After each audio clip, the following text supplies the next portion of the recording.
Olá, pessoal. Sou o professor Vanderlei e nós vamos dar continuidade ao conteúdo de estrutura de concreto armado 1, tá?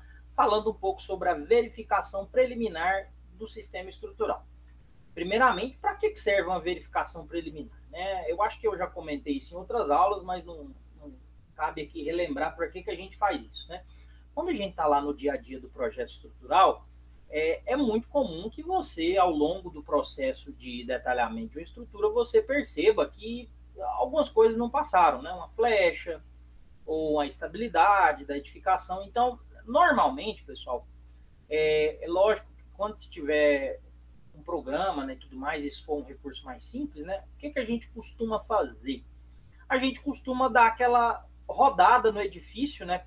Pelo menos é o que eu sempre fiz, né? Roda o edifício antes de começar a detalhar. Basicamente é lançar, fazer o pré-dimensionamento, calcular as cargas, ajeitar erros que podem ser provocados por problemas nas conexões das peças, né? Te retira os erros e você roda a edificação uma vez, né? Roda lá, obtém os esforços, verifica se a magnitude desses esforços estão corretos, né? Até porque você pode ter jogado uma carga errada, e faz verificações preliminares. O que seriam essas verificações preliminares que eu aconselho e que a gente coloca aí no nosso capítulo 4 do livro de ECA 1, né? Seriam as verificações em lajes, referente ao cisalhamento, as verificações em lajes e vigas referentes à flecha e as verificações de estabilidade, né? Então, você não passa adiante, não detalha uma estrutura sem você ter pelo menos uma segurança de que quando você rodou a primeira vez o seu edifício, as suas seções foram capazes de suportar o que a gente chama lá nos programas de erro grave, né? A peça não passar por flash ou na estabilidade, né? Então, pessoal, quando estiver fazendo um projeto, para sua segurança e reduzir o retrabalho, faça uma verificação inicial, que é calcula uma flecha, calcula a estabilidade, para não chegar lá no final, a hora que você estiver detalhando, detalhou uma viga lá todinha e foi olhar o LSDF dela, né, que é a deformação excessiva, nossa, a viga não passou, né, com a altura de tanto, né, e pensa, mudar a altura da viga muda carga, muda detalhamento, né, é uma complicação. Então, eu sempre quando estou projetando, a gente vai lá, pelo menos é o TQS, é o software que eu uso, né, roda o edifício uma vez, verifica se está tudo mais ou menos ali no rumo e continua, né? Então, no livro a gente fez questão de dar essa ênfase aí para vocês terem ideia do ambiente, como é um ambiente de se projetar uma estrutura, né? Que é a nossa intenção aqui no ECA 1. Então, a primeira verificação é a verificação para as lajes, que vai ser o nosso foco. É lógico que você pode pegar a viga e calcular a verificação de cisalhamento? Pode, mas isso a gente vai ver lá no ECA 2, tá? Então, a pergunta que poderia surgir aqui, professor, então quando você estiver falando, a gente tiver com o arcabouço de ECA 1, ECA 2 e projeto estrutural todo completo, a gente faz essas verificações para laje, viga e pilar? Sim, vai laje, viga e pilar. Aqui a gente vai parar no aspecto da laje, porque é a limitação do nosso conteúdo, mas lá no ECA 2 a gente vai ter vídeo específico para essa verificação preliminar para a viga. Como que se faz, verifica cisalhamento para a viga? Pelo menos de uma maneira simples, quando você não sabe a armadura, né? Então essa é a ideia. Então, para laje, nós estamos focando em laje sem armadura para cisalhamento, a gente vai verificar o VRD1, ou seja, o meu esforço de cálculo lá de reação, ele tem que ser menor que esse VRD1, mas você fala, professor, mas cisalhamento, você só ensinou a calcular a reação, então quem que é o cisalhamento da laje? A própria reação, é o cisalhamento máximo que acontece lá naquela direção, que coloca na viga, né? Então a gente, aqui, ó, pessoal, é a reação de apoio, tá? A reação que você calcula lá por meio dos métodos lá de charneiras plásticas, tá bom? Então, essa é uma equaçãozinha, a gente vai fazer exemplo de todas essas verificações aqui para vocês ficarem bem habituados, tá? Para laje, a gente ainda verifica de forma simplificada a flecha, tá? Porque a gente só vê a partir do volume 2 aí, né, com o cálculo dessa flecha de maneira mais rigorosa, né? Então, a verificação é assim. Flecha, pessoal, quando você calcula, é uma parcela que a gente chama de direta e uma parcela que a gente chama de fluência, tá? Essa fluência vai depender de com que tempo você retira as escoras da sua peça, ou seja, retirou as escoras, ela começa a trabalhar, né? Então a gente tem que colocar um percentual de fluência, tá? Isso aqui é muito importante no concreto armado, no protendido, enfim, tem que se fazer isso, né? Então olha só o que a gente faz, pessoal. Quando você tiver um momento atuante na sua estrutura menor que o momento de fissuração, ou seja, esse aqui é o momento, pessoal, que eu tanto falo lá para vocês na aula de análise que a gente começou a falar, né, que acontece a quebra de rigidez do elemento, né? Lembra lá que eu falei que a estrutura de concreto ela respeita o limite linear, vai chegar num ponto aqui que ela vai quebrar a rigidez e vai começar a ter fissura, né? E essas fissuras vão reduzir o módulo aqui, né? O EC1, no caso aqui, é muito maior que o EC2, né? Então, esse momento aqui é o tal do MR, tá? É o momento de fissuração que está aí na apostila. E aí você vai falar para mim, professor, mas beleza, e aí, quando tiver fissurado, como é que eu calculo as minhas propriedades mecânicas? Existe um procedimento, é o procedimento de Brenson, a gente não vai falar dele aqui agora, só na hora da fórmula do cálculo rigoroso, mas nós vamos fazer uma aproximação, tá? Que é recomendada em algumas bibliografias aí, tá? Essa recomendação, inclusive, é do professor Américo Filho, lá da UFRGS, né, da Federal do Rio Grande do Sul. Quando você não vai fazer de forma rigorosa, que é apenas verificar a sua estrutura, você vai falar que a sua inércia ela foi reduzida em 70% por causa do efeito de fissuração, né? Ou seja, toda vez que você tem um momento atuante na peça maior que o MR, considere uma redução de 70% da rigidez bruta. Ou seja, multiplica por 0,3, tá? E é assim que a gente vai fazer, ok? Vocês vão ver que essa fluência aqui também a gente vai calcular ela, né? Tudo direitinho, aí você vai ter a flecha completa da sua peça, né? Então é muito importante quando a gente calcula laje, viga, né, que se faça essa verificação completa da flecha, tá, pessoal? É muito importante se calcular essa flecha simplificada antes de começar a detalhar, porque flecha dá muito problema, e aí você tem retrabalho, né? Aí, pessoal, nós temos que falar também de uma verificação inicial. Essa aqui em edifício é essencial, né? Você não passa para o detalhamento de viga, pilar e laje sem fazer verificação de estabilidade, né? Isso aqui é extremamente importante. O que é a verificação de estabilidade? É aquela historinha que eu contei para vocês dos esforços de segunda ordem, da magnitude dos esforços de segunda ordem, né? Então, a gente precisa verificar a estabilidade. No livro aí tem bem detalhado, né, o conceito, né? Mas basicamente estabilidade, o que é, pessoal? Você garantir que a sua estrutura, mesmo que você perturbe ela tem um equilíbrio chamado de equilíbrio estável, né? Ou seja, vamos entender essas bolinhas aqui, ó, principalmente essa letra A e B, aqui, né? O que é um equilíbrio estável? Se eu perturbar essa bolinha aqui, essa bolinha vai para cima, vai para baixo, vai para cima, vai para baixo, mas a gente sabe qual é a posição de equilíbrio dela, né? Então é isso que a gente chama de equilíbrio estável. Então eu tenho que garantir para a minha estrutura que ela tenha um equilíbrio estável, que vai atuar o vento, que vai atuar uma deformação, um deslocamento horizontal, né? E a gente sabe que aquela estrutura ela vai se manter em equilíbrio, tá?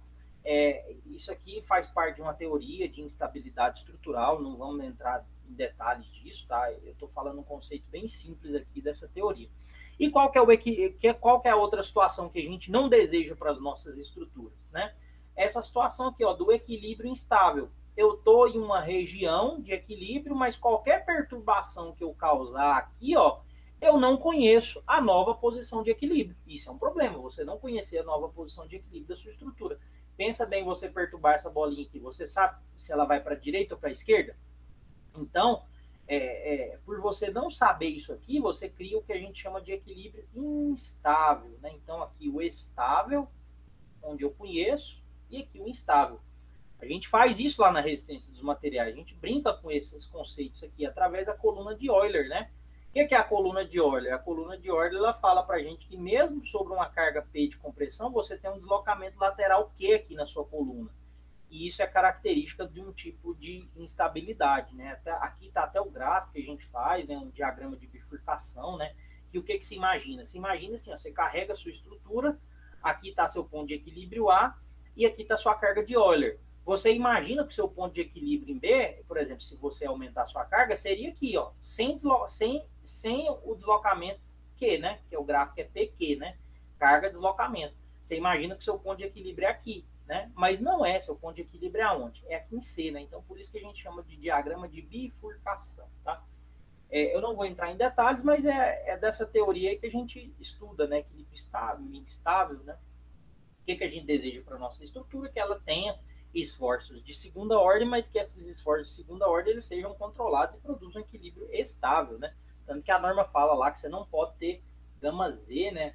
maior que 1,3, né? Isso aí já é proibido, né? A alvenaria estrutural, esse valor é menor ainda, né? Não vamos entrar em detalhe, mas enfim. Como é que se calcula ou se mede essa estabilidade? Por dois parâmetros. O parâmetro alfa, que eu digo que é um parâmetro termômetro. Por que ele é um parâmetro termômetro? Né? Isso aqui é até uma frase de um professor meu de graduação, né? O professor Janes, né? Ele fala que na tese dele lá que o parâmetro alfa ele é um termômetro, né? Por quê? Ele não quantifica o seu valor, a sua magnitude de esforços de segunda ordem, né? Que é o que vai causar instabilidade, né? Carga lateral, né?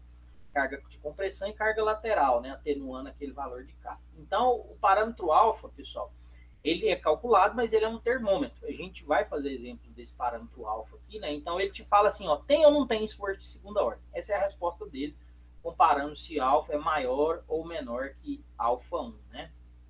E aí a gente vai fazer um exemplo. Basicamente ele usa o conceito de pórticos associados, que é o quê? Eu tenho uma estrutura em 3 dimensões, transformo num pórtico, e esse pórtico eu consigo ainda fazer mais uma simplificação chamada de pilar equivalente, né? Então transformo toda a minha estrutura tridimensional em um pilar.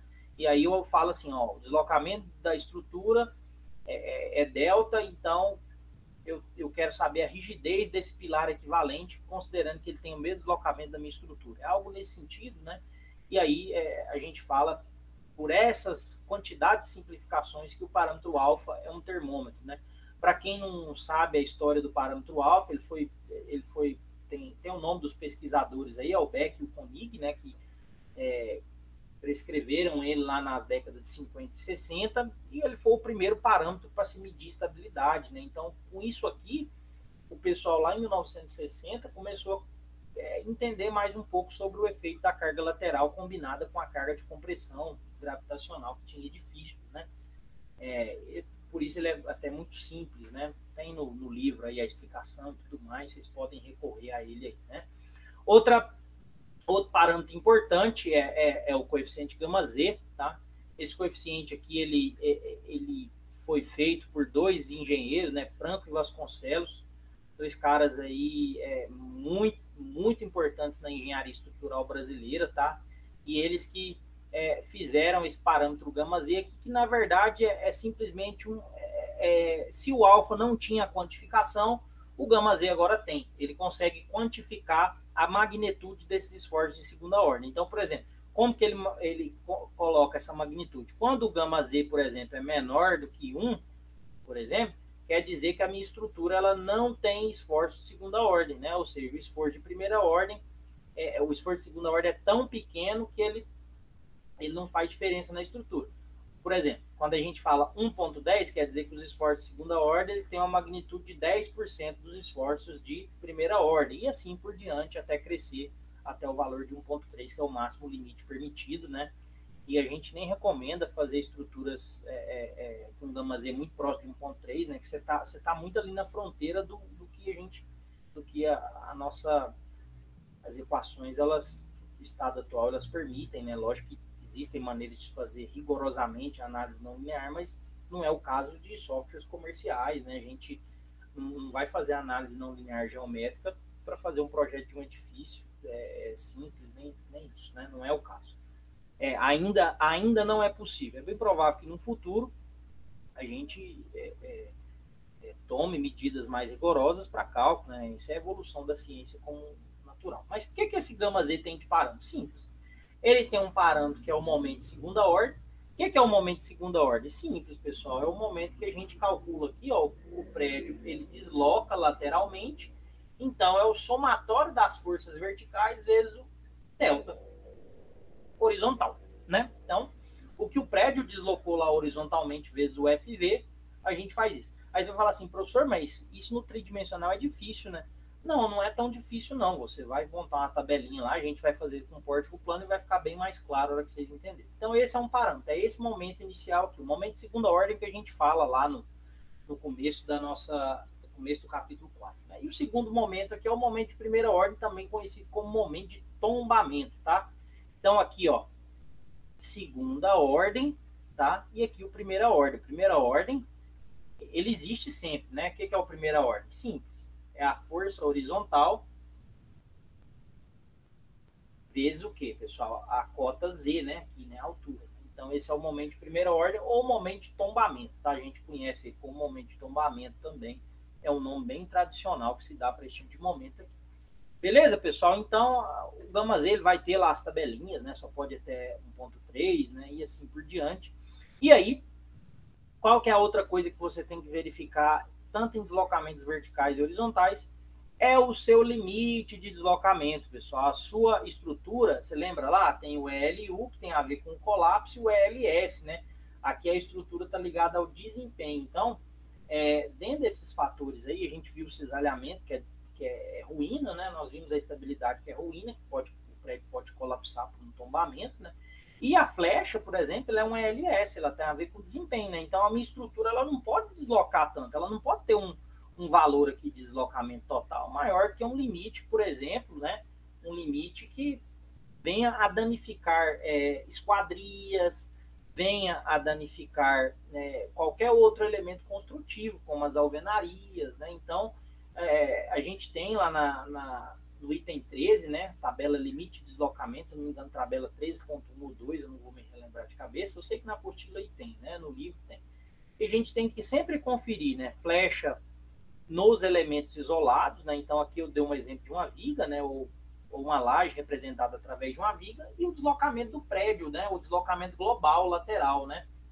Então a gente tem que ter esses cuidados aqui, né, verificar tanto esse H total quanto esse HI aqui, né, a gente verificar. Vocês vão ver, né, que tem um valor de H sobre 850, 800, eu não vou me recordar de cabeça, e o H sobre 1750, cada um para verificar um desses deslocamentos que a gente chama de global, né? Então aqui tem o deslocamento local dos elementos e aqui tem o deslocamento global dos elementos. Então, pessoal, sempre quando começar a calcular uma estrutura, verificou esforço, faça as verificações preliminares. Elas são muito importantes para que você faça um detalhamento sem muito retrabalho, tá? Então, esse é o recado que eu queria deixar para vocês aqui da sessão 4. Nós vamos fazer agora vários exemplos e talvez essa sessão 4 aqui, ela é uma das que mais tem exemplo, tá? Então, a gente vai começar a fazer esses exemplos aqui para fechar a sessão 4, passar para a qualidade das estruturas e, de fato, detalhar uma laje, que são os próximos capítulos, né? Entender um pouco da teoria da flexão e detalhar as lajes. Abraço, pessoal!